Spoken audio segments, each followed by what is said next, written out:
Springfield, Ohio found itself at the center of a terrifying situation. The city was hit with a wave of bomb threats. Schools, government buildings, even the local library, all forced to evacuate. People were scared, on edge. The culprit? Someone sending threatening emails. But that wasn't all that was going on. This wasn't just a random act of terror. Amid the chaos, a sinister rumor started spreading online. The whispers claimed that Haitian immigrants were behind the bomb threats. Completely baseless, no evidence to support it whatsoever. But in times of fear and uncertainty, these kinds of rumors can spread like wildfire. This wasn't just harmless gossip either. This rumor added fuel to an already volatile situation. It demonized an entire community, painting them as dangerous criminals. The Haitian community in Springfield was horrified. They had nothing to do with the bomb threats and were now facing suspicion and hatred. This is what happens when misinformation takes hold. It preys on people's fears and prejudices. And in this case, it made a bad situation a whole lot worse.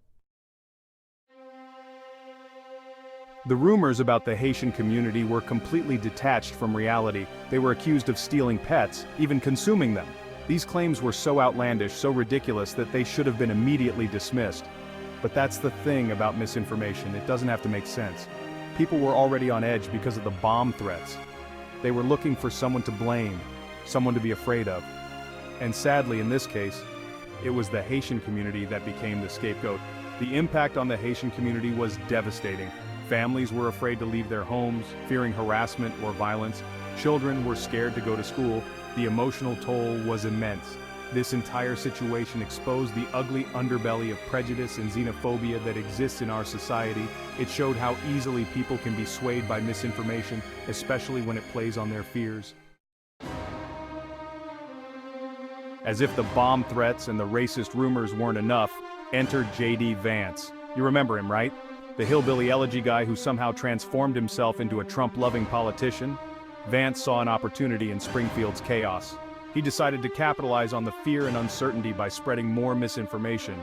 He started making wild claims about a massive rise in communicable diseases in Springfield, directly linking it to the Haitian community.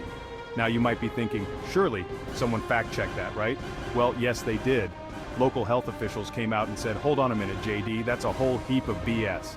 They confirmed that there was absolutely no increase in communicable diseases in Springfield. But did that stop Vance? Of course not.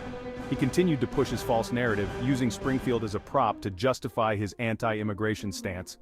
It was a classic case of a politician exploiting a crisis for personal gain, regardless of the truth. Section 4, Springfield, a political pawn. And it wasn't just J.D. Vance. The situation in Springfield quickly became a political football, with figures like Donald Trump using it to push their own agendas. They pointed to Springfield as an example of the dangers of immigration, ignoring the fact that the entire narrative was built on lies.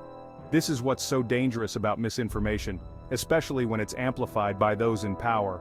It can have real-world consequences, whipping up fear and hatred towards already marginalized communities.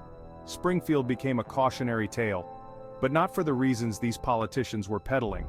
It exposed the fragility of truth in the age of social media, and how easily dangerous narratives can take root and spread. Section 5. The importance of truth and responsibility.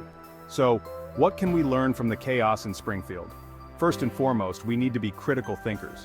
Don't just believe everything you read online, especially if it seems outlandish or inflammatory. We also need to be careful about what we share.